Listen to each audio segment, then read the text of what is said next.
বাংলাদেশের মার্কেটে অবশেষে হাজির হয়েছে Redmi Turbo 4 Pro, যেটাকে অনেকে Poco F7 নামেও চেনে। অনেকেই ফোনটার জন্য রিকোয়েস্ট করেছিলেন, তাই আজকে শেয়ার করছি আমার ইনিশিয়াল ইমপ্রেশন।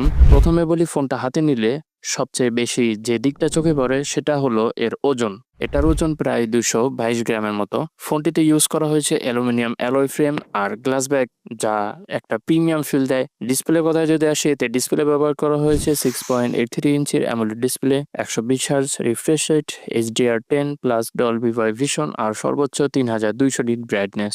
আউটডোরে ইউজ করেও কোনো প্রবলেম হয়নি। আর ডিজাইনটা অনেকটা আইফোন ভাব দেয়। পারফরমেন্সের দিক থেকে ফোনটাতে ইউজ করা হয়েছে স্ন্যাপড্রাগন 8s Gen 4 প্রসেসর। ক্যামেরার কথা যদি আসি, ক্যামেরাতে ব্যবহার করা হয়েছে 50 মেগাপিক্সেলের মেইন ক্যামেরা, 8 মেগাপিক্সেলের আলট্রা ওয়াইড আর থাকছে সামনে 20 মেগাপিক্সেলের সেলফি ক্যামেরা। এতে আপনি সর্বোচ্চ 4K 60 FPS পর্যন্ত রেকর্ড করতে পারবেন। ব্যাটারি হলো এর সবচেয়ে বড় আকর্ষণ। 7500 মিলিঅ্যাম্প পাওয়ারের ব্যাটারি আর 90 ওয়াটের ফাস্ট চার্জিং।